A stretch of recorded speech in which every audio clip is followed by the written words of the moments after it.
volta.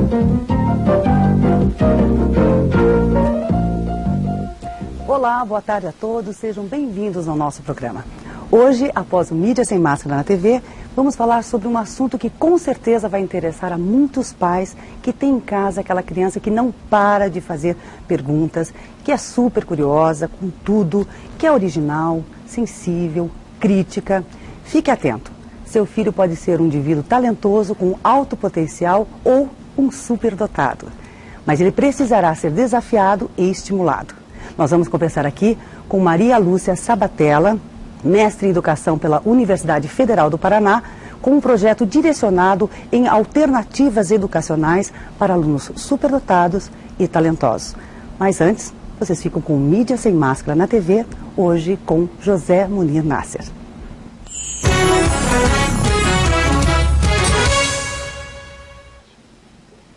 Muito bem, então. Boa tarde a todos. Como vocês sabem, eu sou só o economista que dá opiniões, informações econômicas no programa, mas tendo em vista o fato de que o filósofo Olavo de Carvalho hoje fez uma viagem longa para onde ficará muito tempo, nos Estados Unidos. Então hoje estamos nós aqui, a Marisa e eu, nos ocupando aqui da totalidade do tempo do programa. E usaremos o nosso tempo, então, para aproveitarmos para responder questões antigas e para retomar assuntos que foram impossibilitados por falta de tempo em outros programas. A equipe do Mídia Sem Máscara enviará no tempo certo uma pessoa que irá substituir o professor Olavo de Carvalho como âncora desse programa. Além disso, o Olavo de Carvalho, apesar de estar nos Estados Unidos, mandará contribuições e comentários via satélite, via gravação, enfim, por todos os meios disponíveis. Muito bem. Então, antes de começar a conversa de hoje, eu só queria lembrá-los que achar que neoliberalismo é liberalismo, é uma forma de liberalismo, é a mesma coisa que achar que o mico-leão dourado é uma forma de leão. Portanto, a opinião que você ouve aqui, sob o ponto de vista econômico, é uma opinião liberal no sentido estrito da palavra, no sentido legítimo da palavra e não no sentido distorcido do mundo contemporâneo, sobretudo da imprensa contemporânea. Pois não, Marisa? Pois nós temos uma pergunta que, na verdade, foi feita já na semana passada, do professor Antônio da Boa Vista, Munir, que ele pede para você explicar em que momento histórico se dá a mudança de conceito entre o socialismo e o neoliberalismo. Ele pede também para passar referências bibliográficas sobre o assunto. E para você comentar a frase, não concordo com nada que você disse, mas morrerei defendendo o seu direito de dizê-lo. Muito bem, então vamos lá, pedaço por pedaço. O que eu queria dizer a você, Antônio, é o seguinte: o neoliberalismo é apenas a forma mais moderna de viabilização dos projetos socialistas, porque você compreende que quando o socialismo ou o comunismo, enfim, os projetos de natureza coletivista começam a aparecer no mundo, e eles começam a aparecer no século XIX. Marx é um autor do século XIX, a Comuna de Paris é de 1848. Então, no século XIX começam a aparecer na Europa, sobretudo na Europa, manifestações do socialismo como ideologia. É claro que durante a história da humanidade houve diversas situações socialistas e práticas. Você pode até me dizer que os primeiros cristãos viviam socialisticamente. É verdade, tinha sim uma espécie de socialismo, mas era um socialismo de inspiração religiosa, absolutamente não ideológico, que era viável em pequenas comunidades. Até hoje é possível. Você pode plantar uma comunidade hippie em algum lugar em que as pessoas compartilham tudo. Isso, de modo geral, não funciona. Você sabe que no Paraná, por exemplo, nós tivemos algumas experiências anarquistas de natureza socialista, de que talvez a mais importante tenha sido a Colônia Sicília, fundada pelo Giovanni Rossi em Palmeira, um pouco antes da queda do Império Brasileiro, que não funcionou, foi um fracasso. Gerou uma porção de desdobramentos, é verdade, mas ela não funcionou. É difícil fazer isso funcionar na prática. Agora, é só no século XIX que começam a aparecer os teóricos do socialismo. E como ninguém sabia muito bem como fazer isso, então havia muitas abordagens diferentes que estavam em conflito. Havia um grupo que achava que tinha que ser feito via o sistema de cooperativas, então aí está, nesse grupo mais importante, um sujeito chamado Fourier. esse Fourier foi o inspirador dessas experiências anarquistas do Paraná, por exemplo, tanto a do Giovanni Rossi quanto a de Cândido de Abreu, em que o Dr. Fevre, esse doutor que tem uma ruim homenagem a ele, fez ali uma experiência, fez ali um falanstério, que era o nome que se dava para aquele grupo de socialistas. Então havia um grupo de gente que achava que tinha que ser feito via cooperativismo. Havia outro grupo que achava que se faria via revolução pura e simples, em que o povo toma pelas armas o poder e o povo então estatiza todos os meios de produção. E havia um grupo de gente que achava que se fazia pela cultura e não pelos meios de produção. Durante o século XIX começa então uma espécie de luta entre essas diversas fórmulas, e essas diversas fórmulas então desembocam principalmente na experiência soviética em 1917, que é uma fórmula ligada à ideia da estatização dos meios de produção. É mais ou menos assim. As pessoas não gostam da General Motors, porque acham que ela tem algum defeito, que ela os persegue, e aí as pessoas inventam a General Everything, que é um negócio em que o governo é dono de tudo. Esse jeito de fazer era um jeito polêmico, não havia unanimidade entre os socialistas sobre esse jeito de fazer, de modo que quando ele é posto na prática na Rússia, depois muito mais tarde na China, por exemplo, em alguns países da Europa depois da Segunda Guerra Mundial, ele é contestado por um grupo de socialistas basicamente ingleses que achavam que, não só os ingleses, mas como também o Antônio Gramsci na Itália, que achava o seguinte, que o pior caminho possível para o socialismo é você tentar ser dono de fábrica, porque o governo não sabe cuidar de uma fábrica tão bem quanto cuida um capitalista. O governo é uma entidade muito diferente de um empresário. Então essa gente achava que o certo era você não ficar tentando estatizar as fábricas, mas é deixar os empresários fazerem a maior quantidade possível de esforço, e aí quando eles conseguem sucesso com esse esforço, você expropria o sucesso deles via sistema tributário. A esse grupo de socialistas dizia-se que eram socialistas fabianos, e a palavra fabiano vem dada em homenagem a um general romano, Fábio Cunctator, que foi o sujeito que teve por incumbência e sucesso a tarefa de parar, obstaculizar o avanço de Aníbal Cartaginês, cujo objetivo era derrotar, destruir Roma. Pois o que aconteceu então no mundo ocidental foi mais ou menos o seguinte: entre 1917 e 1989, quando houve a queda do Muro de Berlim, você tem uma experiência concreta de um socialismo baseado no domínio estatal dos meios de produção, quer dizer, o governo sendo o dono de tudo.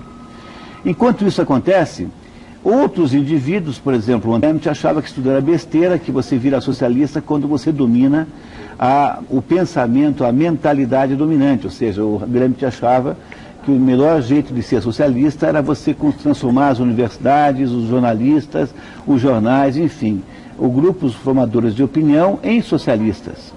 E os fabianos achavam que tinha que deixar os empresários ganharem dinheiro, e aí então, quando eles tivessem ganho dinheiro, você pegava o dinheiro deles e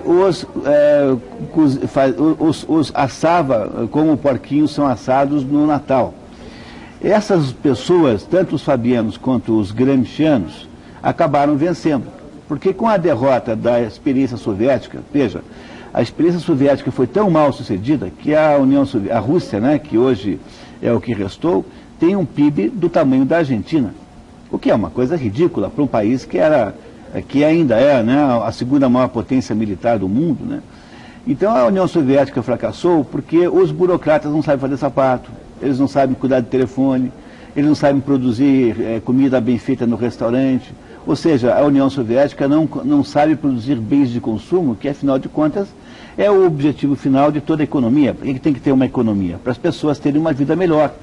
Eu nunca mais esqueço que quando o Álvaro Dias era governador, eu fui cicerone aqui de um economista russo, que era chefe da Academia de Economia Soviética, ou seja, uma pessoa de extrema importância na hierarquia. E ele esteve aqui no Paraná visitando uma série de instituições, e eu acabei sendo tradutor, intérprete, andei com ele aqui uns 2, 3 dias. E Eu não esqueço nunca mais que houve uma reunião na Secretaria, então, de Planejamento do Governo do Estado, em que estavam todos os ideólogos, todos os intelectuais do governo do Álvaro Dias, e esse russo disse assim: olha, eu vim aqui aprender como é que vocês fazem, porque nós na União Soviética, passados aí 60 anos da Revolução, não sabemos fazer nem pasta de dente. E esta confissão desse russo gerou um absoluto um desastre naquelas pessoas, porque enquanto ele vinha aqui admitir que o método centralizado de produção não gerava sucesso, os burocratas brasileiros, os ideólogos brasileiros que perseguiam justamente isso, acharam-se obviamente contrariados. Foi um dos momentos mais interessantes sociologicamente que eu presenciei na minha vida. Então, como o método soviético fracassou, e o método chinês também, veja, hoje a China é um sucesso econômico, porque ela convidou as maiores empresas do mundo capitalista para se associarem com eles. Quer dizer, a China faz esse milagre econômico que faz hoje graças ao capitalista internacional, e não graças ao planejamento do Politburo chinês. É outra maneira de fazer. E aí, então, aos pouquinhos foi ficando claro que quem tinha razão, na verdade, eram esses socialistas fabianos e gramscianos. Então, o que aconteceu? Aí, na metade desse século, do século passado, né, do século XX, começou a reciclagem da proposta socialista. Em vez de ser uma proposta de o governo ficar dono da fábrica de prego, coisa que ele não sabe fazer, então o governo só dá certo na atividade econômica da qual ele tem monopólio, porque quando não há monopólio, obviamente o governo não funciona. Então o que foi feito no mundo ocidental foi mudar a concepção do plano socialista de uma concepção baseada no domínio pelo Estado dos meios de produção para justamente aquilo que os socialistas fabianos pregavam. Deixa os empresários ganharem dinheiro, que eles sabem ganhar dinheiro melhor do que você, e aí então você vai lá e estabelece não só todo tipo de limitação, todo tipo de policiamento, todo tipo de circunstância limitadora, como você também pega todo o dinheiro deles para você por meio de uma taxa de imposto de renda, uma alíquota de imposto de renda e de outros impostos e taxas e contribuições extremamente alta. Ou seja, o que aconteceu foi uma reciclagem do socialismo, e isso que a gente chama de neoliberalismo, portanto, não tem nada a ver com o liberalismo clássico de Ludwig von Mises, por exemplo, com o liberalismo da escola austríaca, que vem do século XIX, que é de todas as escolas econômicas aquela que tem em si o maior mérito, porque é aquela que dá ao assunto, é aquela que tem a maior taxa de sucesso concreto. Ou seja, nenhuma outra escola econômica consegue tanto sucesso prático quanto a aplicação das ideias liberais à economia, no sentido que a escola austríaca entende por liberalismo. Também é preciso que a gente nunca esqueça que aquilo que a gente aplica como ideias liberais à economia não pode ser transposto a outros assuntos da sociedade. Por exemplo, eu sou um economista liberal, mas eu não concordo com a liberação das drogas. Então eu não acho que possa haver uma aplicação de conceitos liberais econômicos para qualquer coisa que não seja a economia em si própria. Em assuntos de natureza moral, em assuntos de natureza política, deve vigorar um outro tipo de abordagem. Por exemplo, você não pode montar uma empresa para clonar seres humanos, porque clonar seres humanos é uma atividade imoral em si. Então, é preciso respeitar essa circunstância de que nem tudo pode ser alvo de abordagens liberais, embora existam economistas liberais que até propaguem esta ideia de que tudo devia ser liberado, incluindo no tudo o tráfico de drogas. Sobretudo, a escola de Chicago, em torno do economista Milton Friedman, é um defensor dessa ideia que me parece ser discutível. Veio acontecendo, para responder a sua pergunta, essa reciclagem do socialismo moderno veio acontecendo ao longo do século XX, com mais intensidade a partir da década de 70. Então você lembrará perfeitamente que a onda de privatizações começa no governo inglês da Margaret Thatcher, na década de 70, que não é uma comunista, não é socialista, mas ela serviu como, de certo modo, ingenuamente, já que a Inglaterra estava indo muito mal, havia perdido a sua posição econômica para a Itália, logo para a Itália, que os ingleses acreditam que é uma espécie de circo e que não é um país sério, que é uma esculhambação, e os ingleses perderam o lugar para a Itália.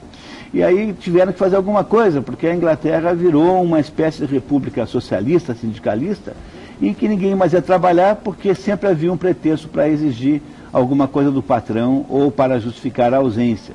A Margaret Thatcher faz as privatizações que depois tornam-se uma onda que varre todo o planeta. Houve uma redução da estatização, mas essa redução de estatização não significa que os governantes socialistas tenham se convertido a um capitalismo. Significa apenas que eles perceberam o quanto é inútil o governo se meter a fabricar coisas, quando na verdade é muito mais fácil para o governo estabelecer uma taxa de uma taxação, um tributo extremamente alto e usufruir sem nenhum esforço do esforço alheio, que é justamente como eles têm feito. Não há, portanto, uma data exata, mas isso se acirra a partir da década de 70 e torna-se o padrão hoje. Então, vocês não devem nunca achar estranho que o Lula pareça neoliberal. Ele não parece, ele de fato é. Agora, o fato de que ele é neoliberal não significa que ele seja capitalista, muito pelo contrário, ele continua sendo tão socialista como sempre foi. Só que agora os socialistas vestem esta pele de cordeiro para parecer que não são os lobos que são. E o pior é que nós acreditamos nele, tanto é que votamos nele e eles estão no poder. E é preciso então que eu te conte isso, essa é a história que vale a pena contar a respeito disso. Com relação ao seu segundo comentário, se é que eu entendo bem, é óbvio que é preciso que exista no Brasil possibilidades de ter um debate que não seja um debate enviesado por uma tendência a que as pessoas levem as coisas para o lado pessoal. Eu não me importo em nada quando alguém discorda de mim. Não é nenhum problema em nenhum momento, contanto que essa discordância tenha uma base numa argumentação com a qual eu possa lidar, porque se é uma discordância meramente de natureza emocional, então a gente sai do mundo do debate e entra nesse mundo de vastas, incertas e perigosas emoções. Eu acho que não é o caso do nosso programa aqui. Sem dúvida. E o Márcio de São Paulo, Munir, ele fala o seguinte: se os políticos ganham para fazerem a campanha, queria que alguém me explicasse o resultado lógico entre custo e benefício. Pois, o resultado lógico é a tal da democracia. Quer dizer, como nós somos novatos na democracia, como a democracia é nova aqui no Brasil, então todas as vezes que alguém aponta defeitos aberrantes do sistema democrático, todos os outros respondem e alegam que esses defeitos aí são justificados pela existência da democracia. Só que nós no Brasil não entendemos uma coisa importante, é que os processos democráticos não precisam se reduzir necessariamente ao voto direto. Então, se você criasse outros processos representativos, por exemplo, se você tivesse no Brasil uma formatação política em que o Brasil fosse redistribuído politicamente em 1000 comarcas, digamos assim, então nós temos aí alguma coisa como 180 milhões de habitantes, divide-se 180 milhões de habitantes por 1000 comarcas. Hoje você tem uma distribuição também nos municípios, mas perceba, você tem o maior município do Brasil, é o município de São Paulo, que deve ter hoje alguma coisa como 10 milhões de habitantes, mais ou menos a população do Paraná inteiro. E você tem municípios minúsculos, olha, eu não sei nos outros lugares, mas aqui no Paraná, por exemplo, há um município chamado Jardim Olinda, que fica às margens do rio Paranapanema, que tem alguma coisa como 1.600 pessoas, que é a população de um prédio popular na periferia de qualquer cidade grande do Brasil. Então hoje há uma distribuição, é verdade, mas precisaria haver uma distribuição diferente para que houvesse mais representatividade de fato.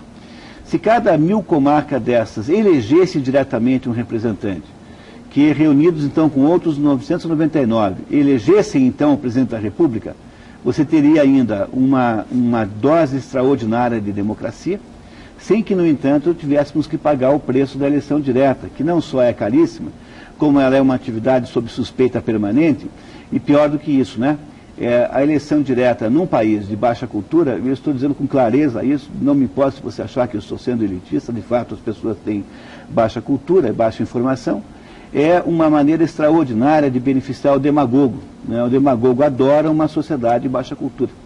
Então eu imagino que a nossa paixão e a nossa fascinação pela nossa democracia é que esteja impedindo que nós possamos considerar outras fórmulas tão democráticas quanto essa, com uma relação custo-benefício melhor. E essa E basicamente esta nova modalidade teria de ser alguma coisa que iria na direção disso que se chama de voto distrital, ou então, como quiserem chamar, como eu acabei de mencionar, para uma fórmula em que o Brasil fosse, na verdade, um colegiado de 1000 comarcas eleitorais, e o voto direto seria nestas 1000 comarcas e não mais daí para cima. Então, a nossa falta de capacidade de imaginar novas fórmulas é uma espécie de preço que pagamos pelo nosso encantamento com o nosso processo democrático. Na verdade, existem muitas outras fórmulas melhores do que essa em relação ao custo-benefício e que poderiam aumentar a dignidade do processo eleitoral e, sobretudo, a qualidade dos escolhidos. Então está aí. Agora, o Edson de Colombo, ele pergunta, Munir, por que o senhor bate tanto no comunismo, já que o nazismo está tão presente na sociedade? Até onde eu sei, o nazismo acabou com a vitória dos americanos, dos aliados na Segunda Guerra Mundial. Não há mais no mundo um movimento nazista. Então você tem, na verdade, resquícios de nazismo num grupo de débeis mentais, que são grupos de dos skinheads e não sei o quê. Então você tem aí grupos que são compostos por adolescentes tardios, completamente atrapalhados em termos emocionais, que fazem aí a pantomima de nazista, montam aí um grupinho nazista aqui, outro lá.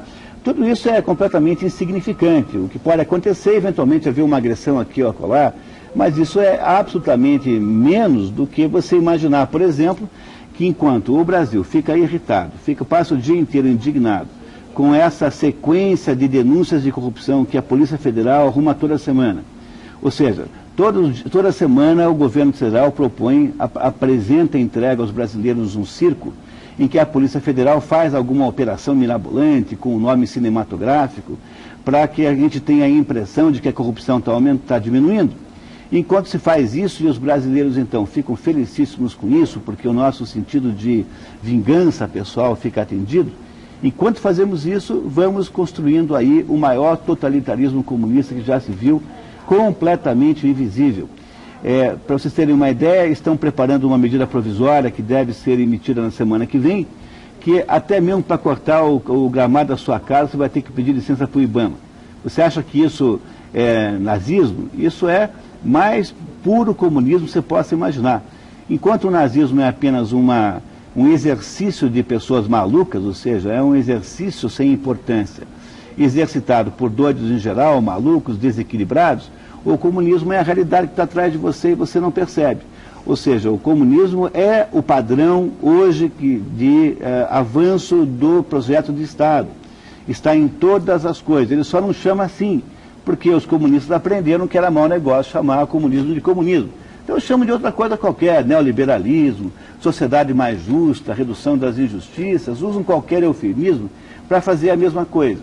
E enquanto isso se preocupa com, por favor, nazismo é uma bobagem, é um assunto de teratologia sexual, é um negócio para psiquiatra analisar, envolve uma meia dúzia de malucos gatos pingados, enquanto o comunismo é uma atividade permanente, completamente invisível, e para a qual não existe nem mesmo consciência do fato, que é o que você está revelando com a sua pergunta, por exemplo.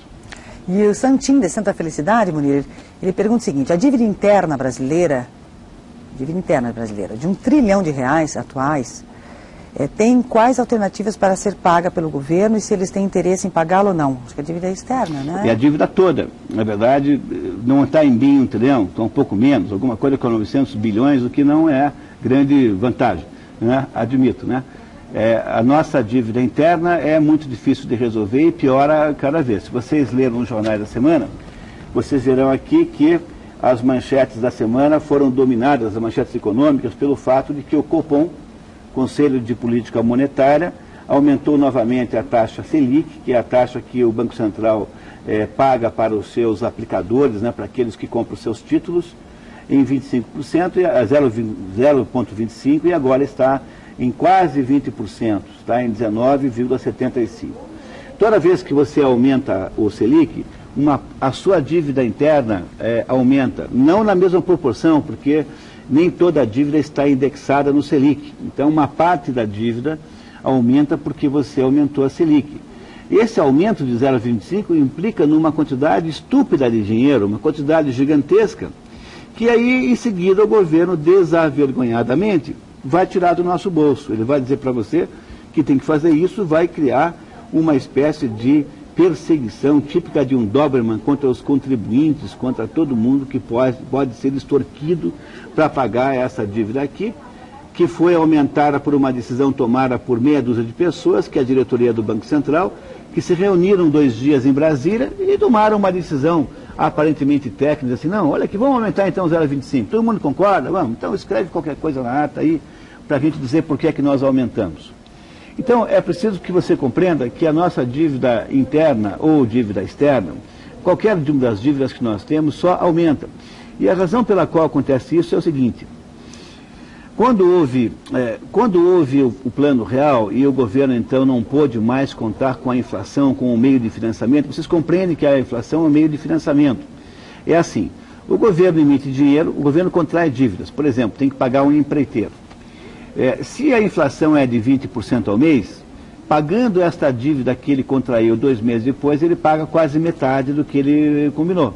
Ou seja, o preço que o governo de fato paga por aquele serviço, quase metade. O nome disso é imposto inflacionário. O governo só tem poder de gerar inflação, porque só o governo gera moeda. Então ele gera moeda em excesso, este excesso de moeda é percebido pela sociedade, os preços sobem na mesma proporção com o objetivo de voltar a um equilíbrio entre demanda e procura, e aí neste meio tempo o governo então conseguiu diminuir o seu custo, e isso chama-se imposto inflacionário. Os pobres pagavam mais impostos que os ricos, porque os pobres eram mais atingidos pela inflação, porque eles não tinham meios de obter a recuperação do poder de compra do dinheiro, como por exemplo no overnight, que era o caso dos ricos. Bom, quando isso parou de acontecer com o Plano Real, o governo só tinha 2 saídas. Ou ele ficava pequenininho também, como você faz na sua economia pessoal, quando uma firma, por exemplo, não tem mais mercado, então encontra-se numa situação de dificuldade de vendas, o que ela faz? Ela reduz os seus custos, reduz o tamanho, manda embora as pessoas com muita dor, muita insatisfação, mas manda embora. O que o governo faz quando a economia não lhe permite mais obter recursos, por exemplo, por meio da inflação, do imposto inflacionário? O governo, que não tem menor intenção de diminuir os seus custos, e não o faz de fato, ele fez 2 coisas no Brasil. Primeiro, dobrou praticamente a carga tributária. Então, entre o governo FHC e o governo Lula, nós tivemos quase o dobro da carga tributária real. Em segundo lugar, você começa a emitir títulos com taxas de juros muito altas para pegar emprestado no mercado aquele dinheiro que apenas a Receita Tributária não foi capaz de permitir, com o qual ela teria permitido a cobertura das despesas governamentais. Então, o que acontece na prática é que a nossa dívida só aumenta porque há uma tendência natural nos governos em natural e no Brasil em especial de crescer a despesa na mesma proporção do aumento da arrecadação. Vocês não estão ouvindo agora nos jornais o governo começar a estudar a fórmula de aumentar os salários dos funcionários públicos de acordo com o aumento do PIB? Veja, o que é isso? É apenas uma ideia que revela que o governo pretende gastar tudo que ele puder sempre. Quer dizer, o governo não fará economia nenhuma jamais. O governo não pensa em economia. Como ele não pensa em economia, ele continuará emitindo títulos para cobrir aquele pedaço das suas despesas que a Receita Tributária não cobre, porque a Receita Tributária também tem um limite, ela chega num ponto, o Severino Cavalcante implica e daí não dá mais. Quer dizer, de vez em quando a sociedade se rebela. Então você precisa continuar emitindo títulos. Então, não só porque você emite títulos, como também porque a taxa de juros que você paga, que é a tal da Selic, em parte desses títulos, tende a crescer o tempo todo a título de controlar a inflação. A dívida brasileira do Estado, que é quase R$1 trilhão, ela só aumenta e tende a continuar aumentando. Não há nenhum fator que possa nos dar alguma esperança. De fato, a única coisa que serviria para reduzi-la seria um crescimento tão extraordinário da economia brasileira que nós pudéssemos diluir esta dívida do tamanho que está hoje numa economia 3 vezes maior. Mas quando você pensa nessa hipótese, você também não consegue enxergar nenhuma luz no fundo do túnel, porque para que a economia brasileira pudesse crescer, digamos, 10% ao ano, 15 anos seguidos, que era o mínimo que tinha que fazer, teria de ter, obviamente, uma tributação muito menor, teria de haver uma legislação trabalhista absolutamente menor do que essa e muito mais liberal, ou seja, as condições necessárias para a economia crescer não estão presentes. Então, criamos um dilema insolúvel, que é mais ou menos assim, é uma espécie de efeito Tostines ao inverso. A economia não sobe, não cresce, porque o tamanho do Estado e o tamanho financeiro da gestão pública não permite. E esse tamanho financeiro da gestão pública não cai, não reduz, porque a economia não cresce.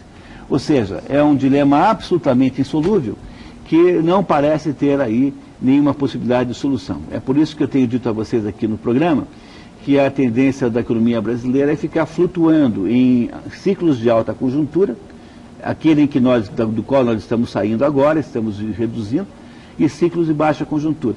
Naquele efeito da roda gigante que nunca sai do lugar, embora as pessoas que estejam sentadas numa cadeirinha daquelas tenham a sensação de que elas sobem e descem, que elas se movimentam. Porém, é um movimento viciado em torno de um eixo fixo, nós não saímos do lugar. Munir, o Antônio Henrique, do bairro Moema de São Paulo, ele pergunta quais os riscos para os investimentos atuais e futuros devido ao crescimento das esquerdas em nosso país.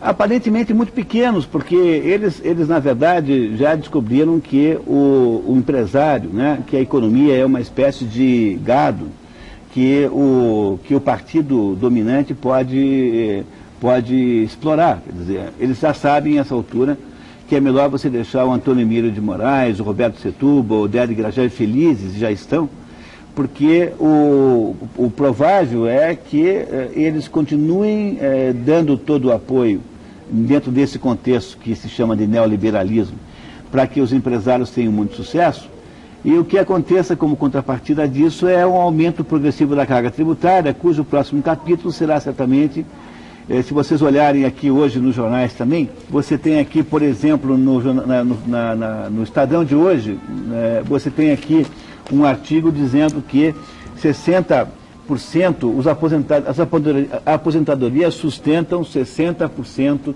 das cidades brasileiras.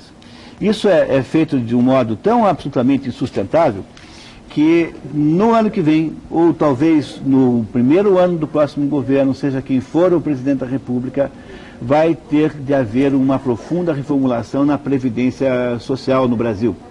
E ao fazer isso, certamente se inventará a ideia de que agora a contribuição previdenciária não será mais uma contribuição ligada ao folha de pagamento, mesmo porque as empresas têm cada vez menos empregados, mas ligadas ao faturamento da empresa. Aliás, eu queria que vocês soubessem que o provável desfecho da tributação no Brasil é ir acabando com todos os impostos que sejam originados por contas de resultado. Quer dizer, o imposto de renda tende a desaparecer, no sentido que ele é cobrado hoje. O que deve se criar é uma espécie de superalíquota que atinge o faturamento e não mais o resultado. Porque o governo aprendeu já que o faturamento é o faturamento. Se tem resultado não é problema dele.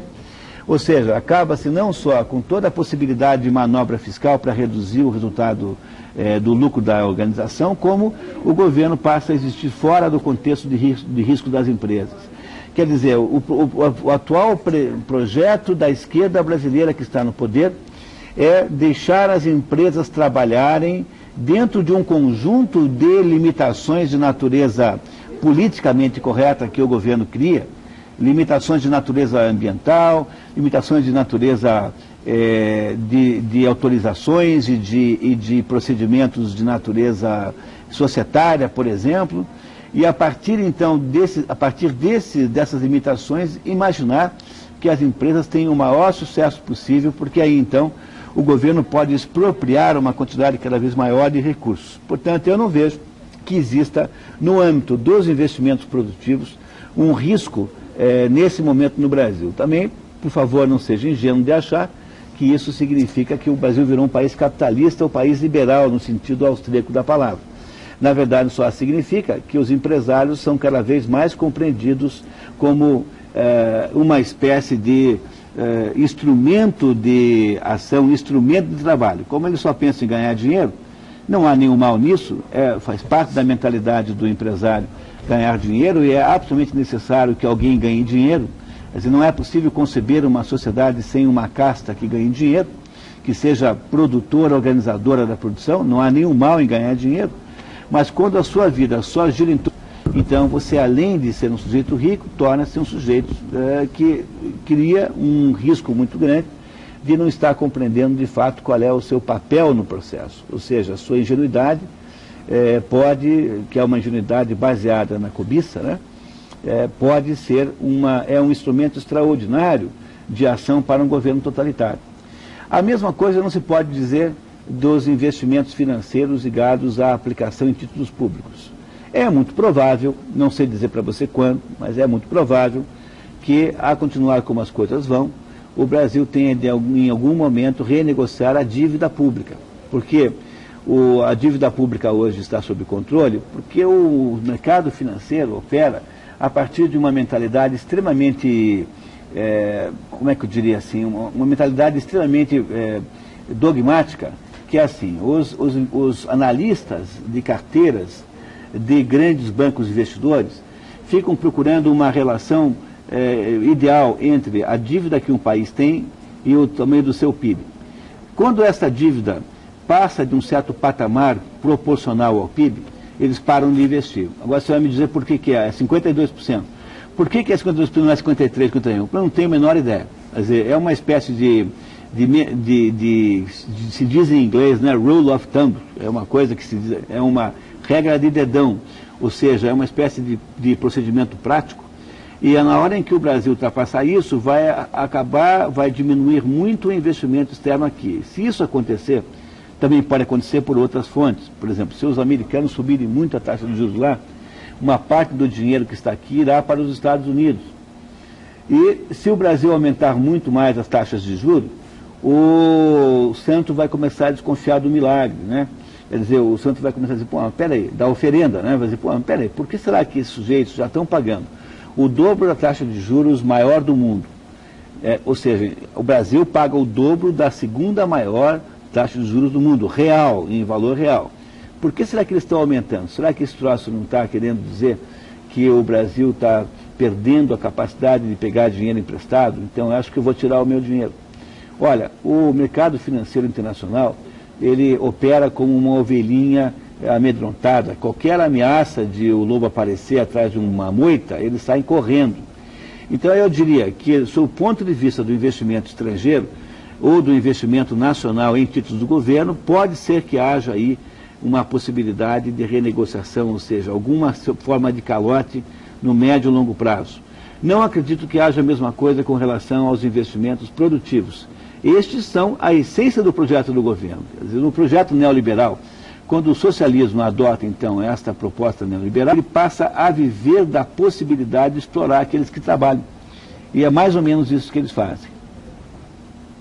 Continuando aqui, então, Munira, a Helenir do Campo Comprido, ela pede para você comentar sobre o aumento cobrado em folha de pagamento do INSS, que praticamente dobrou. Bom, olha, eu não conheço bem questões previdenciárias em geral, eu não saberia dizer para você, dar uma opinião sobre esse assunto. Agora, o que você deve saber é que é uma tendência ao imposto aumentar. Quer dizer, aqui ou ali, mais ou menos, vai sempre aumentar. Não parece nada estranho, portanto, eu não sei falar nada a respeito disso especificamente, eu não conheço o assunto, mas a tendência normal hoje das economias ditas social-democratas, como a brasileira, é que o tamanho do governo só aumenta. E só aumenta por uma razão muito interessante. O Bertrand Juvenel, que é um grande pensador francês, dizia assim, olha, só aumenta porque o Estado está sempre colocando-se no papel do altruísta. O que é o altruísta? O altruísta é aquele sujeito que diz assim, eu vou fazer o bem dos outros. Então o Estado fica o tempo todo contando para você, quando eu digo Estado, por favor entenda o governo em geral, né? Não o Estado do Paraná ou de São Paulo, não é isso. Quer dizer, o Estado conta para você o tempo todo que o mundo tem coisas horríveis e que há muita desgraça nesse mundo. Não foi a primeira grande campanha publicitária do atual governo, o tal do Fome Zero? O Lula é eleito, no dia seguinte eu estava falando disso. Por quê? Porque o governo tem que parecer que as coisas vão, tem que dar a impressão que as coisas vão muito mal, porque ele precisa desta desculpa para legitimamente colocar a mão no seu bolso. Então, como o Estado fará sempre cada vez mais o papel do altruísta, o Estado cada vez se encarregará de botar mais dinheiro do seu bolso no bolso dele. E é por isso que você vai o tempo todo ficar um pouco assim, assustada com esse ou aquele método de arrancar o seu dinheiro. Não é só pelo jeito do imposto direto, mas é quando obrigam você a pagar 1 milhão de taxas. Toda vez que o Estado inventa um tipo de exigência burocrática, por exemplo, eu agora estou pagando, eu tenho 2 pequenas empresas, a gente paga um negócio chamado taxa de bombeiro. Quer dizer, todos os anos eu tenho que pagar não sei o que para bombeiros que jamais apareceram num escritório que fica no 10º andar de um prédio, que eu não imagino por que é que deva existir uma taxa de bombeiros. E assim como esse, existem milhares de outras barbaridades que vão somando e vão diminuindo o dinheiro do seu bolso, tudo isso para financiar um Estado que de boca para fora, profundamente altruísta. Então, não conheço bem o caso que você citou, porém entenda que esse é o padrão e vai ser assim de agora em diante, muito provavelmente cada vez pior. A não ser, é claro, que talvez você não possa muito, mas se houver alguma possibilidade de reação de verdade, eu acho que nós somos capazes de diminuir isso. Não sei de que tamanho é, mas imagino que haja meios. Você sabe que aqui é uma tribuna livre, né? Então o Beto de São José dos Pinhais diz o seguinte: o senhor Nasser e o professor Olavo se consideram parte de uma legião de frustrados? Somente agora afloram pessoas com esse perfil e que fazem críticas ao governo atual. Puxa vida, nem sei o que dizer para você. É o Beto. Beto, acho que nem o meu psicanalista falou comigo assim do jeito que você falou. Você deve me conhecer melhor do que ele. Olha, Beto, olha, é assim, viu? Você não está pensando de uma maneira correta. Não estou nem chateado de você estar reclamando de mim. Não me importo com isso, não me incomodo com isso. Mas o problema é o seguinte, Beto, na verdade você tem razão. Existe uma quantidade minúscula de pessoas com capacidade de vir aqui e dizer isso que eu estou dizendo. Talvez, mais do que frustrados, nós sejamos indignados. E se você também tivesse um pouquinho, e a nossa razão de ser estar aqui é ajudar você a compreender por que é que você deveria estar. Talvez a gente conseguisse fazer alguma coisa melhor do que as coisas estão, do modo como as coisas estão andando. É isso aí, Mira. Agora, o Ideraldo, do Alto Boqueirão, ele pede para você comentar se o nome neoliberal é apenas um nome bonito para dizer que é um país comunista, o Brasil? O neoliberalismo é uma metodologia de socialismo. Então, como eu acabei de dizer, há muitas metodologias socialistas. Uma delas é essa, que chama-se neoliberal, que é um truque de marketing, porque como a palavra liberal está associada historicamente ao capitalismo, então quando você fala em neoliberal, parece então que o governo do Lula e do PT tornou-se capitalismo, coisa que não é de verdade de modo nenhum. Eles têm o maior ódio dos capitalistas, eles têm um desprezo profundo por quem está trabalhando. Eles acham que os empresários são todos uns vigaristas, são todos uns delinquentes, uns picaretas. Mas eles agora, em vez de matá-los diretamente, como teria feito Lenin ou Stalin, eles descobriram o seguinte: olha, sabe de uma coisa? Vamos ouvir o palpite. O Lenin dizia assim: vamos vender para os capitalistas. Não, os capitalistas vão acabar nos vendendo a corda com a qual nós os enforcaremos.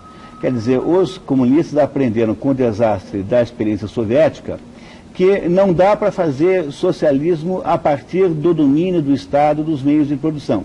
Então, apesar de eles terem um desprezo profundo, eles aprenderam a utilizar os capitalistas como instrumento de trabalho político. Reparem, os empresários fazem tudo o que eles mandam. Não só fazem tudo como eles mandam, com uma passividade de carneiro, como eles ainda aplaudem publicamente o governo. Não estou nem falando desses bancos, não estou falando desses economistas, aliás, que envergonham a classe, né? Tá? Não tem nada mais envergonhador da classe hoje do que economista de banco falando bem do governo o tempo todo, governo que ele está colocando no bolso deles o dobro da taxa de juros, do segundo a maior taxa de juros paga no mundo para investidores institucionais. Então, estes empresários fazem discursos públicos. O Roberto Setúbal, do Banco Itaú, o Antônio Hermílio de Moraes, do Grupo Votorantim, o Oded Grajew, que representa 1/4 do PIB nessa instituição chamada Instituto Etos, por exemplo.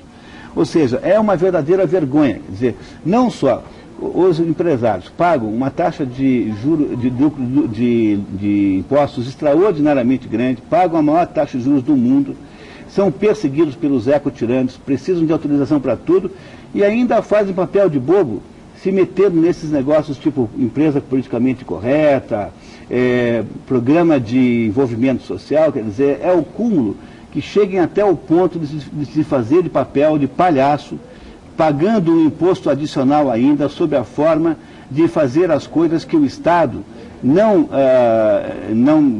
obstante a quantidade enorme de dinheiro que pega, é incapaz de produzir por sua própria conta.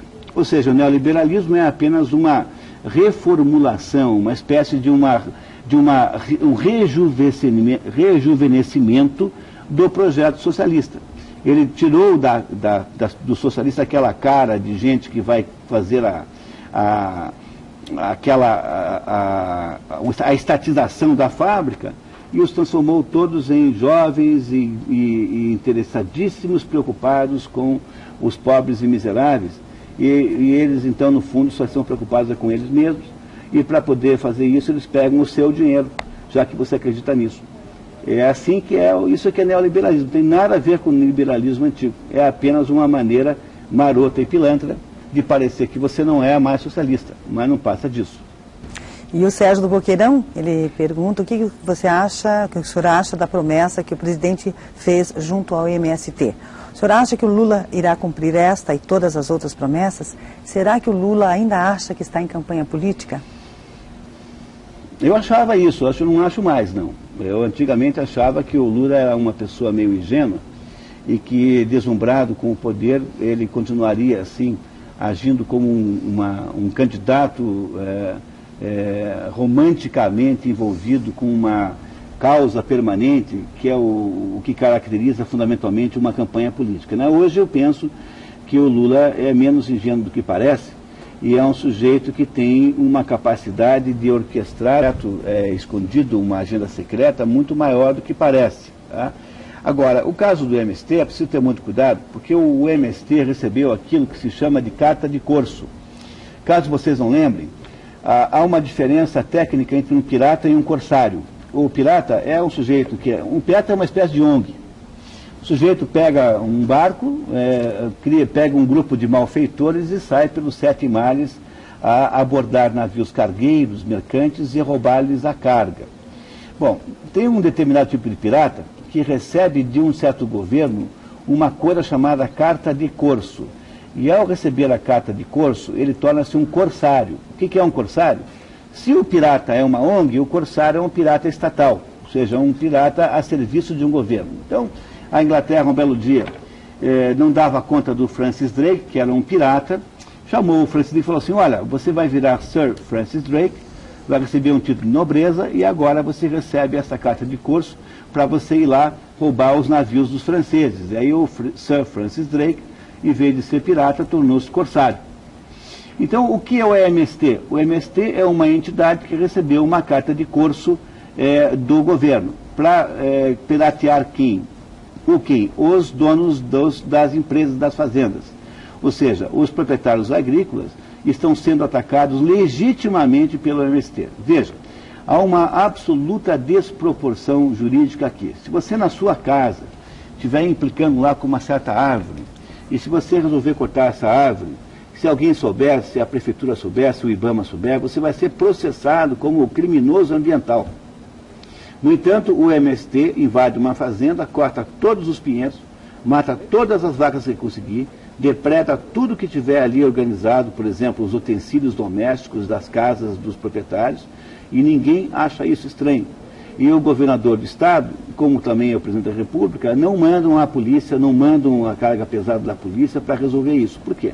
Porque, de fato, eles têm uma carta de corso, eles receberam uma autorização estatal para produzir essa pirataria legalizada.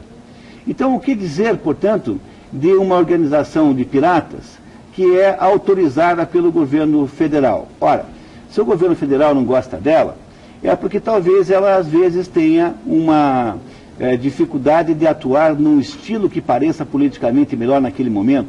Não se trata de o problema do governo federal com o MST não é um problema de natureza moral, nem de um problema conceitual, é simplesmente um problema de discordância de estilos. Talvez o governo federal não esteja gostando que num determinado mês lá, e logo naquele mês e não em outro, haja uma somatória lá de distúrbios no campo. No entanto, há uma absoluta identidade e sintonia entre o atual governo e o movimento chamado MST, que não é um movimento que deseja terra nenhuma. Na verdade, o MST não quer terra nenhuma, o Stedley não quer terra nenhuma. O que eles querem, na verdade, chama-se poder político, ou seja, eles querem estabelecer uma possibilidade de influenciar a nação por meio da força. Tanto é que, se você fizer a geografia dos assentamentos, os assentamentos que o MST tem são todos perto de entroncamentos rodoviários, ou seja, são todos eles estrategicamente posicionados para que o MST possa exercer na força uma intervenção política, se for o caso. Repare, existe um livro chamado Karma da Terra no Brasil, escrito pelo Chico Graziano. Chico Graziano é uma pessoa acima de qualquer suspeita, porque ele foi presidente do INCRA no governo FHC, tem uma formação de esquerda, foi um parlamentar do PSDB de nítido viés de esquerda, e é um sujeito que você lê o que ele diz, certamente você percebe que ele é uma pessoa de esquerda. E o Chico Graziano escreveu um livro dizendo algumas coisas sobre o MST, que, portanto, vindo da fonte que vieram, são muito importantes. Dizer assim, que de 60 até agora, o Brasil gastou com assentamentos sem terra, de todos os tipos, fora ou dentro do movimento do MST, alguma coisa em dinheiro atualizado de 20 bilhões de reais. Esse foi o investimento que foi feito. Esse investimento, quando analisado em relação ao seu produto, ou seja, ao seu resultado, em termos de produção agrícola, é perto de zero. Quer dizer, o que é, afinal de contas, o movimento do Sem Terra no Brasil desde que se fala em reforma agrária na década de 60? O tio do Chico Graziano, chamado José Gomes da Silva, foi o mentor do primeiro projeto de reforma agrária depois do governo militar, em 67, 68, mais ou menos, e fez uma enorme quantidade de coisas. No entanto, do que é que trata o MST? Trata de assuntos fundiários? Não, o MST trata exclusivamente de assuntos políticos. Portanto, ele funciona como uma espécie de braço armado do atual governo, até mesmo que existe, até mesmo para provar que o atual governo não é agressivo. Então você precisa ter uma entidade armada, uma entidade agressiva, produzindo todo tipo de barbaridade, obviamente com autorização, não só com autorização do governo, mas com a bênção da Igreja Progressista, para que o governo possa ter uma aparência de neutralidade e de bom senso e de ponderação. Então, as promessas que o MST recebe do Lula são todas promessas que têm que ser analisadas no fundo, por um quadro de referências maior do que você está fazendo. Quer dizer, eles têm lá uma agenda que é absolutamente idêntica, é a mesma, e eles têm, então, divergências ocasionais para não dar muito na vista e não parecer que o MST, na verdade, é uma espécie de ministério armado do atual governo, o que de fato é, com a contribuição de muitos governadores do Estado, do seu Jaime Lerner e do seu Roberto Requião. Ambos se recusaram a botar ordem no campo do Paraná. Não é só o Requião, o Jaime Lerner também se recusou.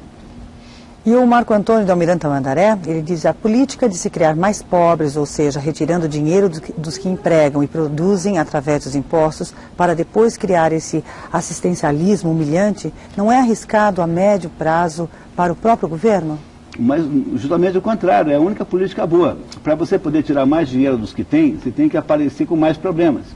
Porque se todas as pessoas estivessem muito bem, estivessem muito felizes e muito prósperas, como é que você ia justificar o aumento da carga tributária? Então, você precisa gerar o problema para depois aparecer voluntariamente com uma solução. O governo é uma espécie de incendiário que, depois de gerar o problema, aparece voluntariamente como bombeiro, dizendo assim: bom, agora que temos aqui um incêndio, eu preciso de uns cobrezinhos de vocês aí para resolver o problema. É assim que funciona, esse é o truque do negócio. Quer dizer, o governo manda matar o pai e a mãe, depois pede clemência alegando que é órfão. É essa a estratégia que se usa. Então, enquanto você acreditar nos desastres que eles dizem, na terrível quadro, o Chico Graziano diz assim, olha, quando eu fui presidente do INCRA, no governo FHC, a primeira coisa que eu fiz foi mandar fazer o recenseamento dos tais dos latifúndios, porque a justificativa que o MST dava é que havia uma concentração fundiária tão extraordinária que uma pequena parcela de fazendeiros tinha um enorme território. Quando eu fui descobrir onde é que estavam os latifúndios, não encontrei nem metade, porque na verdade os latifúndios eram muito menos do que se dizia e muitos deles já não eram mais latifúndios, haviam sido repartidos. Os que haviam permanecido como latifúndios, na sua maioria, eram produtivos, e aqueles que não eram produtivos eram aqueles que não detinham as condições agronômicas mínimas para uso comercial. Então, o que é que o Chico Graziano diz? O Chico Graziano é do pessoal da esquerda. Diz assim, olha, no Brasil, mente-se sistematicamente contra o problema fundiário, porque se houvesse uma percepção das pessoas de que o problema fundiário, na verdade, é muito menor do que é, então não haveria a chance de o governo criar intervenções subsequentes. A mesma coisa acontece, se você prestar atenção, no assunto violência. Então, toda vez que aparece um problema no campo, aparece um conjunto de denúncias, quase sempre feitas por padres, de que a violência no campo está horrível e extraordinária, e quando você vai ver, num ano inteiro, no Brasil inteiro, morrem menos pessoas no campo, em conflitos entre indivíduos, do que morre de assassinatos no final de semana em São Paulo.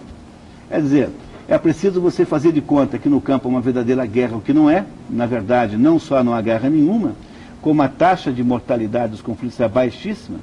E o mais interessante de tudo, em todas as invasões de terra feitas no Brasil, nunca houve contribuição e colaboração dos empregados da fazenda, o que desmente uma outra tese de que essas pessoas seriam eventualmente explorados, seriam reféns dos seus patrões. Os empregados das fazendas não se colocam ao lado do MST. Ao contrário, de modo geral, acabam vítimas de uma violência.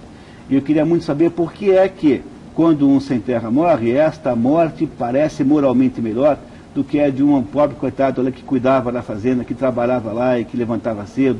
E essa pessoa, então, passa a não ter importância nenhuma, simplesmente por quê? Porque nós transformamos esse assunto numa espécie de delírio ideológico.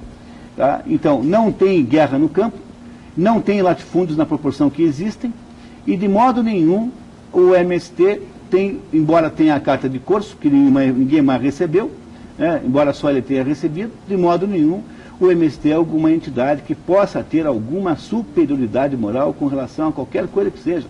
Na verdade, eu diria que é facilmente provável que eles têm uma inferioridade moral, porque estão utilizando de métodos absolutamente imorais para conseguir os seus intentos, fossem esses intentos de natureza fundiária, o que de fato não são. Então, a Beatriz do Batel, senhor Munir, gostaria apenas de elogiá-lo devido à sua capacidade de explicação e sempre com muita clareza. Parabéns. Muito obrigado.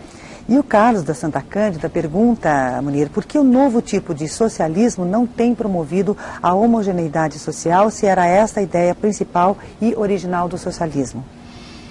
Eles estão fazendo de outro modo. A pergunta que você fez é uma pergunta muito boa, porque aí vale a pena a gente entender um pouquinho melhor. Olha só, o que eles estão fazendo é o seguinte: como é que você faz para aumentar o tamanho do Estado? Vamos pensar como se nós fôssemos socialistas querendo implementar aqui o socialismo. Então eu tenho aí uma economia produtiva, gente que trabalha, eu tenho que tirar o dinheiro do bolso deles. Mas eles, obviamente que eles são submissos, porque afinal de contas eu sou o poder, eles não são. Eu posso fazer muito, eu posso editar uma medida provisória no calar no apagar das luzes do ano, como foi feita com essa 323, eu posso fazer aumentos escondidos de impostos, eu posso fazer uma porção de coisas sorrateiras. Mas eu preciso de uma certa legitimidade mesmo assim, quer dizer, eu preciso mostrar alguma razão para a população para fazer isso. Olha, então o que eu tenho que fazer? Qual é a estratégia fundamental que você e eu usaríamos caso estivéssemos no lugar deles? Nós temos que criar a ideia de que todo mundo na sociedade é inimigo de todo mundo. Porque se todo mundo é o mundo, então tem que ter alguém que faça uma espécie de arbitragem dessas inimizades. Essas inimizades têm que ser arbitradas por alguém, e esse alguém é o Estado. Então, como é que eu faço isso? Eu crio, por exemplo, um incentivo absolutamente sem cabimento a todas as reivindicações de minorias. Eu crio a ideia de que os pretos são inimigos dos brancos, ou o contrário. Eu crio a ideia de que os homens e as mulheres são inimigos. Imagine, o planeta Terra tem 7 bilhões de habitantes. Se não fosse. Claro que não tem 14 bilhões de homens e mulheres que geraram 7 bilhões, porque alguns são irmãos, né? Então, deve haver pelo menos um pouco mais do que 7 bilhões de homens e mulheres que já existiram e que produziram esses 7 bilhões de habitantes que tem hoje. Será que a humanidade, que foi capaz de reunir homens e mulheres voluntariamente para produzir 7 bilhões, foi feita, se esse processo foi feito por um processo de inimizade, de conflito, você acredita nisso de verdade? Você é inimigo da sua mulher? A sua mulher é a sua inimiga? Será possível que a gente imagine que homens e mulheres são de fato inimigos e que é preciso ter uma intermediação do Estado para que eles deixem de ser? Olha, uma vez eu perguntei para uma investigadora de uma delegacia da mulher, perguntei assim, vem cá, o que acontece aí na delegacia da mulher quando uma mulher apanha da vizinha e vai lá reclamar que apanhou da vizinha? O que vocês fazem? Eu falei assim, nada. Eu disse, mas como nada? Não, porque a gente só atende aqui quando o agressor é homem. Ué, então, peraí, então não é delegacia da mulher, é delegacia contra o homem. Assim, não, é justamente isso que é mesmo. Ou seja, então o que acontece quando você precisa criar um superestado com superpoderes? Você precisa inventar briga em cada canto da cidade. Então você tem que inventar a ideia de que o cartola do futebol é inimigo do torcedor. Aí você gera um estatuto do torcedor. Você tem que criar a ideia de que o jovem é inimigo do velho. Então cria o estatuto do idoso. Tem que criar a ideia de que o branco é inimigo do preto, então se cria as leis de proteção e de anti-preconceito racial. Tem que criar a ideia de que os patrões são inimigos dos empregados, daí tem que criar a justiça trabalhista e mais o PROCON e não sei o que o consumidor é inimigo do patrão. Então, como é que é feito isso? É feito de uma maneira que pareça que todos os indivíduos na sociedade estão em embate, estão em distúrbios, estão em inimizade permanente.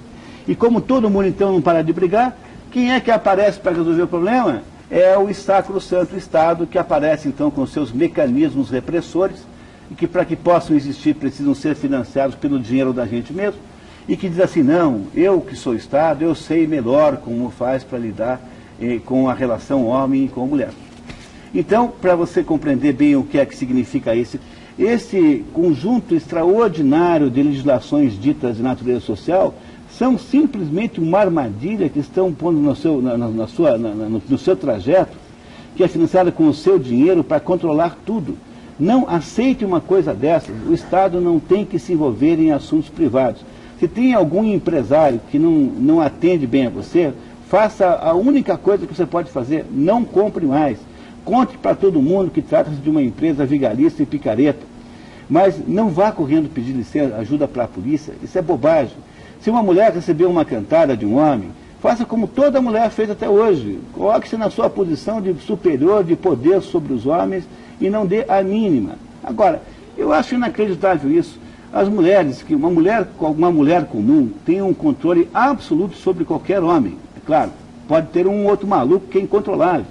As mulheres mandam na relação, estabelecem um enredo. Agora uma mulher levou uma cantada, vai correndo pedir ajuda para a polícia. Vocês já imaginaram que país ridículo que é esse que nós estamos criando?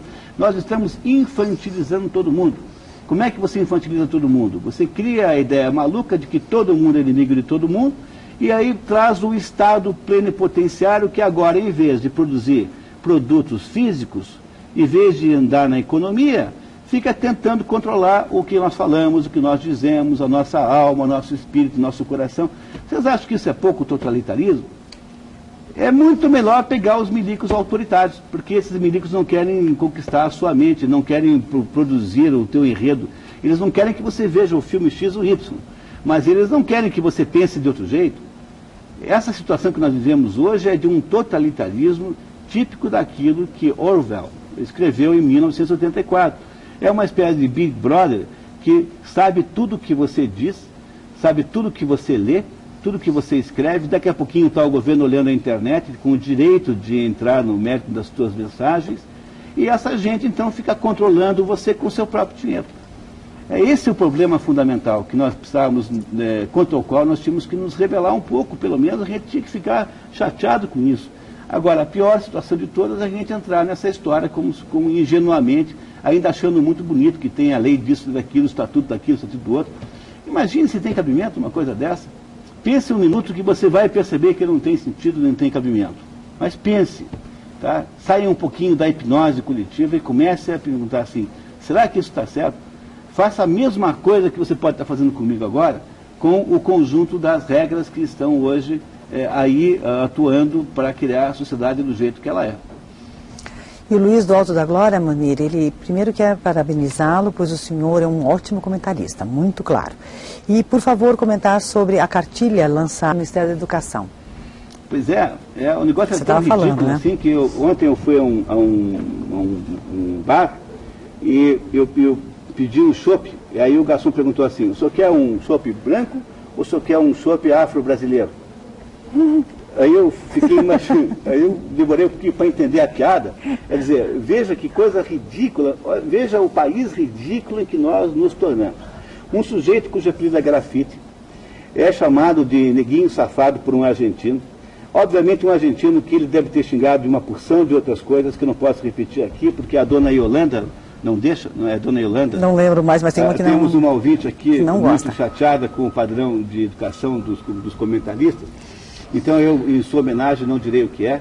Num jogo de futebol em que a torcida do São Paulo, em peso, 40 mil pessoas no Morumbi, deve ter dito coisas muito desabonadoras dos argentinos em geral, sobretudo das pobres mães dos ditos cujos. Então, imagine você, uma situação como essa, um jogo de futebol, em que todo mundo comporta-se como bárbaro. Aí, no meio desse jogo todo, um sujeito chamado Grafite, que é um apelido que certamente ele não deu para si próprio, e que eu fico imaginando que seja Grafite porque é preto, não vejo qual é a outra relação, e esse sujeito sente-se ofendidíssimo por ter sido chamado de macaco ou neguinho safado, e aí isso gera uma movimentação policial enorme. Todos os repórteres de televisão vão ante as câmeras indignados com a demonstração de horroroso racismo. Será que dá para a gente imaginar um país tão infantil como esse? Eu não consigo imaginar como é que nós poderíamos ser mais ridículos do que nós somos. Quer dizer, o nosso trajeto na direção de uma inviabilidade total das coisas é aceleradíssimo. Nem o Lula conseguiu suportar a tal da cartilha, que proíbe chamar alguém de palhaço, porque isso ofenderia, teoricamente, os palhaços propriamente ditos, e não pode xingar alguém no tanto de barbeiro, porque você pode xingar de filho de alguma coisa, muito desabonadora, mas você não pode xingar de palhaço. Quer dizer, nós só conseguimos piorar o grau de ofensa no trânsito, porque o barbeiro que parecia ser assim, uma espécie de xingamento, assim, com um certo bom humor, agora está proibido, porque os barbeiros propriamente ditos ficariam, então, ofendidíssimos, porque alguém chamou o outro de barbeiro. Deve ser porque isso significa que o outro talvez esteja exercendo ilegalmente a profissão, ou que não tenha pago lá a taxa do sindicato. Será que pode ser um país tão... É o cúmulo do ridículo, mas é difícil descrever com precisão o quão ridículo é tudo isso. E, no entanto, a quantidade de percepção que se tem desse quadro completamente surrealista é muito baixa. Guaraci, da Vila Mariana, em São Paulo, ele diz o seguinte: estou aprendendo muito hoje com o professor Munir, aula. Obrigada, Guaraci, pela tua participação. E o Vanderlei, de São Paulo, também. Parabéns, o programa deveria ser nacional pelo alto grau de instrução. E ele pergunta: o que o Munir acha de todos os exilados receberem aposentadoria? O que fez o senhor Fernando Gabeira para o povo brasileiro para receber aposentadoria? Não são só os exilados, são todos os ditos perseguidos políticos. Tá? Então, os exilados e todos os outros quaisquer. Por exemplo, se alguém perdeu o emprego em algum momento porque pretensamente devido a uma pressão do governo militar para que aquele empregador o demitisse, isso também configura razão para receber uma aposentadoria. Ora, eu acho que o principal defeito que isso tem é que, primeiro, eu não acho anormal no contexto que nós vivemos. Quer dizer, nesse mundo, nessa altura, né? nesse hospício em que nós estamos nos tornando o Brasil, tá? É completamente normal que isso aconteça. No hospício espera-se tudo, inclusive isso. Agora, o que ele revela fundamentalmente de perverso é que ninguém não está pensando, ninguém jamais pensou em também fazer a mesma coisa com os que estavam do outro lado. Vocês sabem que além de terem morrido os guerrilheiros durante o período de insurreição, né, o período de das guerrilhas brasileiras, houve muita gente do outro lado, soldados que estavam lá cumprindo a sua obrigação, que não faziam nada de mal, também foram mortos. E ninguém pensa que essas pessoas devem ser também pagas de alguma maneira. Quer dizer, o que está havendo fundamentalmente é a demonização de uma das duas partes, o que é alguma coisa profundamente injusta. Eu gostaria de compartilhar a sua preocupação com esse assunto, porque é de fato imoral o que está sendo feito. Agora, o fato de que isso é imoral não parece nada estranho no contexto que nós vivemos hoje. Nós estamos numa época em que a imoralidade é perfeitamente viável como instrumento de convívio social. E esse é o problema central que nós temos tendo um esforço enorme para denunciar aqui, que nós estamos perdendo completamente o sentido do bom senso e o sentido dos direitos fundamentais que as pessoas têm. Então, me parece que é essencial que você perceba que isso tem essas conotações todas. É muito importante. E o Alex, do bairro Orleans, se perante a Constituição todos são iguais, independente de raça e cor, e em concursos públicos e universidades existem cotas especiais para afrodescendentes, não está se incentivando o racismo? Não está se formando aqui uma África do Sul, um apartheid? Muito pior do que isso, muito pior, porque se lá ainda havia uma espécie de clima de guerra civil que antecedeu isso tudo, o que nós estamos inventando com essa história de cotas é um exercício de enlouquecimento coletivo tremendo. Deixa eu ver se eu consigo explicar para vocês. Em primeiro lugar, quando houve a libertação dos escravos nos Estados Unidos, o presidente Abraham Lincoln deu a cada escravo liberto, a cada chefe de família, digamos assim, 16 acres, isso aí deve dar mais ou menos uns 4 alqueires, mais ou menos. Uma mula e implementos agrícolas para o sujeito sair e ter lá uma terrinha para viver. Quando nós libertamos os escravos aqui em 1888, os escravos foram comunicados que estavam libertos. Aí perguntaram assim, bom, tudo bem, e agora? E agora? Não, agora você vai embora. Mas peraí, como assim eu vou embora? Eu moro aqui. Não, mas agora você não é mais escravo, faz favor de ir embora. Ou seja, os escravos brasileiros receberam uma liberdade nua, justamente num país que naquela época em que houve a libertação, em 1888, não havia nada a não ser uma agropecuária. Havia café no Vale da Paraíba, havia cana no Nordeste e em São Paulo, havia um pouco de pecuária em Minas e no Rio Grande do Sul, e não havia mais nada. Quer dizer, essas pessoas foram libertadas e foi dito a elas que cuidassem das suas vidas, quando justamente não tinha nenhuma possibilidade de arrumar uma atividade econômica. O resultado disso é que as pessoas que são descendentes de escravos, os ex-escravos e seus descendentes, tornaram-se pobres. E a razão pela qual eles têm problemas na vida não é por serem pretos, mas é por serem pobres. Então a primeira coisa que tem que fazer era parar de achar que a origem do problema é racial. Porque quando você acha que a origem do problema é racial, você está sendo racista. Em primeiro lugar. Segundo, para tentar resolver um problema de origem racial, você vai ter que criar um outro racismo para resolvê-lo. E como é que é esse outro racismo? É o que nós estamos fazendo. Estamos dando para as pessoas de cor um privilégio em relação aos outros que não são de cor. Mas quando você pega o Brasil para fazer isso, você tem mais um problema adicional. Você não sabe quem é que é preto e quem não é.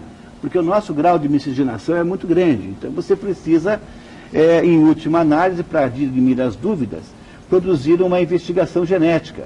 E isso significa que o Brasil, então, terá conseguido, quando isso acontecer, que vai ser logo, já alguém vai inventar isso, o Brasil terá criado pela primeira vez na história uma carteirinha racial. Quer dizer, você vai ter uma carteirinha em que alguém fez um exame do seu DNA e disse que você é preto, você vai ser preto de carteirinha.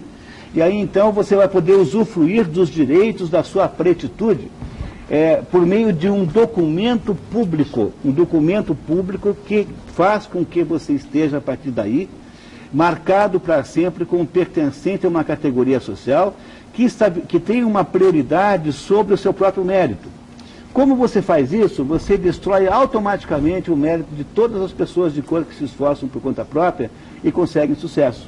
Ou seja, aquela pessoa que poderia ter entrado na universidade pelos caminhos normais, disputando com os outros, e que teria, portanto, o mérito de ter feito isso, esta pessoa passa a ser estigmatizada para sempre como tendo sido ajudada indevidamente por uma lei que discriminou os outros. Portanto, é uma comédia de erros de um tamanho inacreditável. É racista, é injusto, é ridículo, está tudo errado. Eu, se fosse preto, eu ficaria muito furioso com essa situação. Eu não me conformaria com isso, porque isso é mais ou menos como dar uma carimbada na testa dos gêneros. Você é preto, você é incompetente, portanto, você passa a ser tutelado pelo Estado. Por outro lado, quando eu conto para você o quadro que eu descrevi, de que o Estado quer tutelar tudo, não parece ser nada normal, portanto, que ele se torne, então, um tutor das relações raciais. Ora, se você quer dar uma outra solução para o problema, comece admitindo que o problema não está na cor, o problema está no estado econômico. E as pessoas pobres têm menor chance de obterem os lugares gratuitos das universidades federais. Porque, perceba, o problema só existe porque tem universidade gratuita, porque senão não teria. Ninguém vai fazer cota para um sujeito entrar e pagar 5 mil por mês de mensalidade do curso de medicina. Então, se você admite que o problema está na pobreza e não na raça, então você podia fazer muitas outras coisas. Por exemplo, se você é pobre, você podia ganhar uma bolsa de estudos para pegar o melhor cursinho da cidade, como os outros fazem. Você teria feito, portanto, uma ajuda a essas pessoas desvalidas economicamente, sem entrar no mérito da questão racial e sem estigmatizar todo mundo. Então, é de um absurdo tão grande que não tem nem mesmo como justificar. No entanto, é absolutamente justificado no contexto de controle social que se está estabelecendo aqui, a partir dessa proposta de Estado neoliberal, cuja mentalidade, cuja ação, fundamentalmente, é de controlar as pessoas. Vamos continuar aqui. A Vivian, quero agradecer também a participação da Vivian, de Pinhais, que o programa está de parabéns, é ótimo nas tardes de domingo e abre a nossa cabeça. Obrigada, Vivian. Felipe do Batel. Professor Munir, o que o senhor acha sobre a desobediência civil quanto à matéria tributária, diante da ditadura tributária existente nos sucessivos governos brasileiros? É cada vez mais difícil de fazer por causa da eletrônica, né? Na medida em que os controles são eletrônicos, é mais difícil de fazer isso, mas eu queria dizer a vocês que há um clima já muito maduro de desobediência civil tributária. Ele se manifestou com clareza na rebelião que houve contra aquela medida provisória que aumentava a tributação dos profissionais liberais. A Associação Comercial de São Paulo, dirigida pelo Guilherme Afif Domingos, conseguiu reunir 1000 organizações sociais contrárias a isso, que fizeram então uma espécie de parede de resistência que funcionou, eles recuaram. Eu estou um pouco pessimistamente que o governo tenha aceitado, porque eles devem estar nesse momento produzindo uma espécie de blitz tributária extremamente rigorosa contra os médicos, advogados, economistas que pagam imposto pelo lucro presumido. Devem fazer alguma coisa parecida com isso, certamente farão. Tá? Agora, o problema é que há um economista americano chamado Laffer que dizia o seguinte, que a curva de coleta de impostos, ela tem um comportamento mais ou menos assim. Você aumenta a alíquota, o imposto que você recolhe sobe. Aumenta a alíquota, sobe. Aumenta a alíquota, sobe. Aumenta a alíquota. Chega num momento, ele não sobe mais, ele começa a se estabilizar, porque a vantagem da sonegação começa a superar o risco da sonegação. Ou seja, há um momento em que é impossível, sob o ponto de vista econômico, prático, você cobrar esses impostos todos. Não sei se estamos próximos disso ou não, mas certamente isso acontecerá uma hora ou outra, porque não é possível criar uma taxa tributária permanentemente em subida. Ela continuará subindo, porém ela não pode ir até 100% do volume recebido, porque aí então isso inviabilizaria, tornaria desinteressante a própria atividade econômica. Eu imagino que já deva estar começando algum processo de desobediência civil com isso. Muito legítimo, aliás, muito justo e muito moral, porque, afinal de contas, qual é a justificativa moral que tem o governo que existe apenas para empregar os seus correligionários e gastar o dinheiro da pior maneira possível? Veja, com o dinheiro que o Estado, lato sensu, recolhe no Brasil, daria para produzir 5, 6 vezes mais.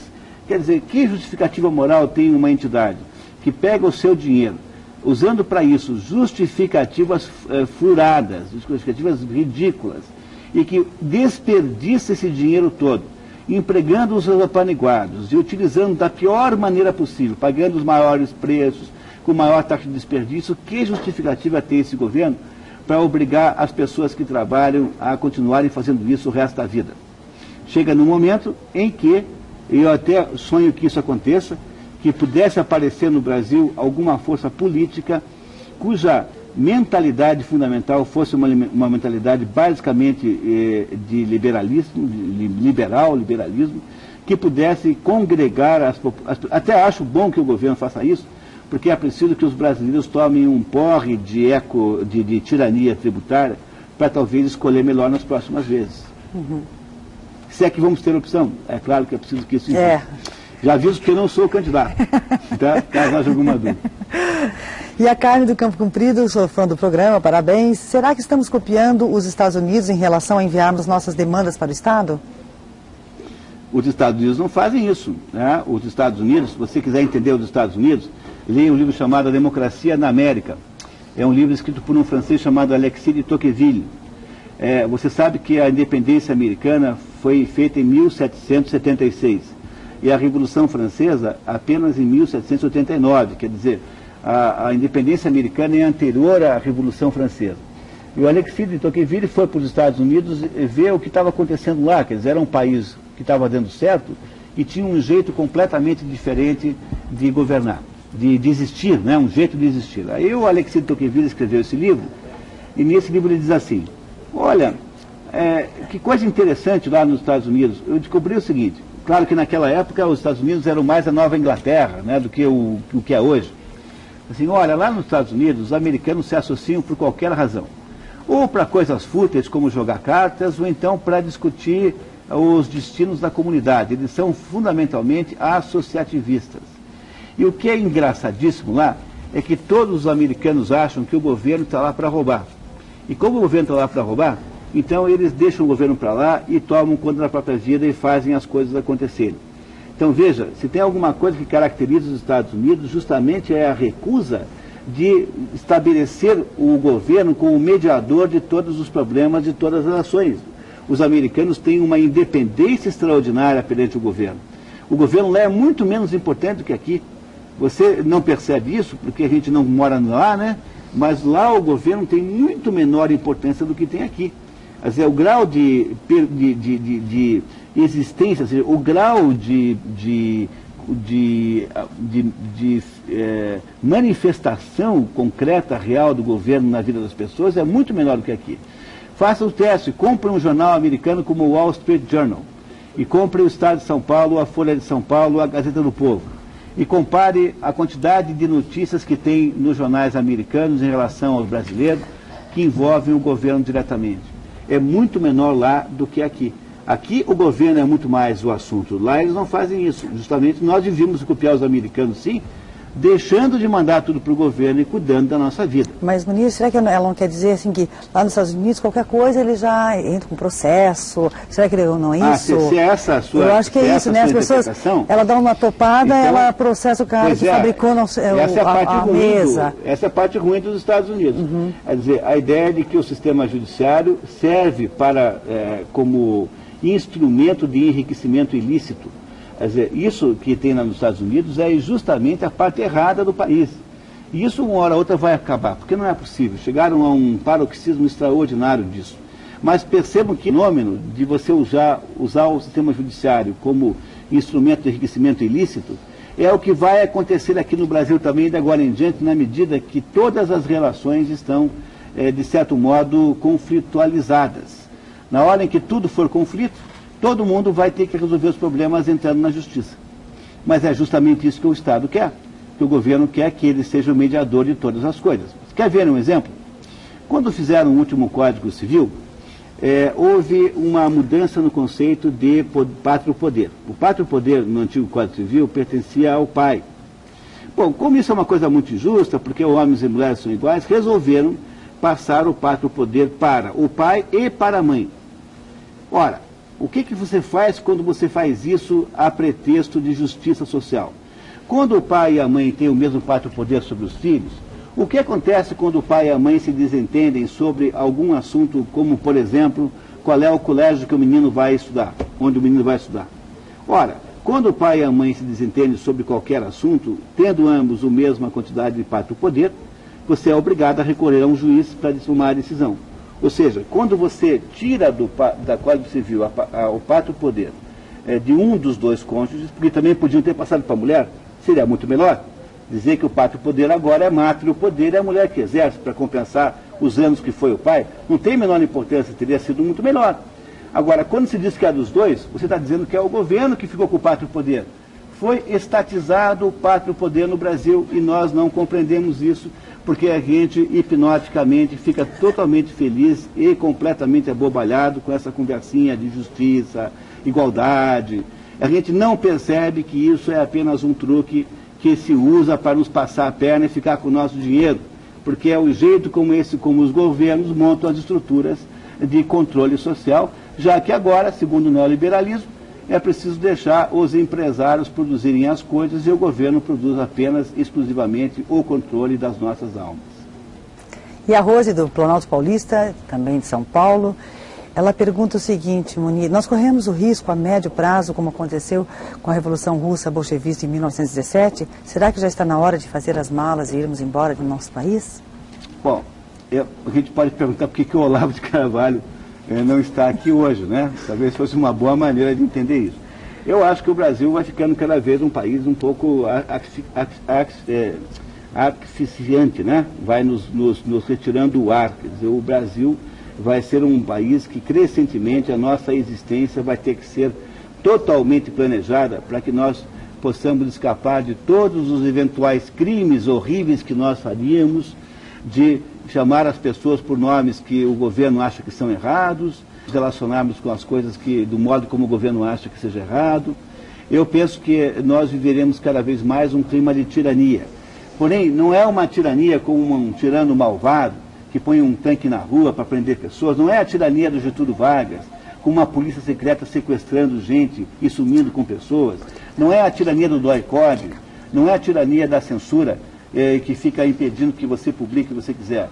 É uma tirania muito pior, porque é uma tirania com face humana, que impede que você possa existir e viver do modo como você quiser, a título de proteger você de você mesmo. Ou seja, chegamos então finalmente à mais sofisticada forma de tirania, que é a tirania invisível e completamente hipnotizante, que é essa que nós estamos hoje, na qual estamos entrando. Pois é, eu acho que agora nós ficamos com duas perguntinhas que não dá tempo, acho que de responder, que nós temos aí 2 minutinhos, 3 minutinhos, né? 2 minutinhos. O Márcio de São Paulo, que sempre participa do nosso programa, e o Odilon de Pinhais, que eu espero que o Odilon fala, que gostaria de saber como um homem tão analfabeto como Lula governa um país do porte do Brasil, que depois você pode falar semana que vem. E o Márcio de São Paulo, falando sobre, acho que aquele empréstimo dos banqueiros contra os aposentados, né, descontado aí em 36 meses, ele fala aqui, né? Então acho que isso daí vamos ter que deixar para a semana que vem? Muito bem. Você quer finalizar então com alguma? Eu queria desavergonhadamente fazer aqui um marketing, um pequeno comercial do livro que eu acabei de escrever com o Gilberto Zancopé, chamado O Brasil que Deu Certo, a Saga da Soja no Brasil. É um livro que, embora conte toda a história da soja, do histórico da soja no Brasil com pormenores, ele é, sobretudo, um livro que nos ajuda a entender que existe uma fórmula capaz de dar certo no Brasil, e é a fórmula que deu certo na soja. Vocês podem comprar esse livro em Curitiba, na Livraria Guerreiro, que é o único lugar onde tem, por enquanto. Em seguida, nas próximas semanas, será distribuído no Rio São Paulo também. Em Curitiba só, no entanto, Livraria Guerreiro, na Rua Marechal Deodoro. Muito obrigado, então. Agradeço muito a atenção e até a próxima semana.